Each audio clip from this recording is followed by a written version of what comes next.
ఓం శ్రీ గురుభ్యో నమః. అందరికీ నమస్తే అండి. శ్రీమద్ భగవద్గీత 5వ అధ్యాయం నుంచి 26వ శ్లోకం, ఆ శ్లోకం యొక్క అర్థం తెలుసుకుందాం.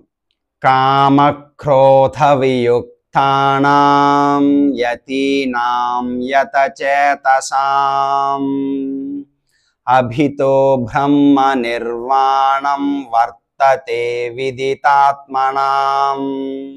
కోపము నుండి, సమస్త భౌతిక కోరికల నుండి విడివడిన వారు, ఆత్మదర్శులు, స్వీయ నిగ్రహము కలిగిన వారు, పూర్ణత్వానికై నిరంతరము ప్రయత్నిస్తున్నవారు అయిన వ్యక్తులు అచిరకాలములోనే బ్రహ్మములో మోక్షాన్ని నిశ్చయంగా పొందుతారు.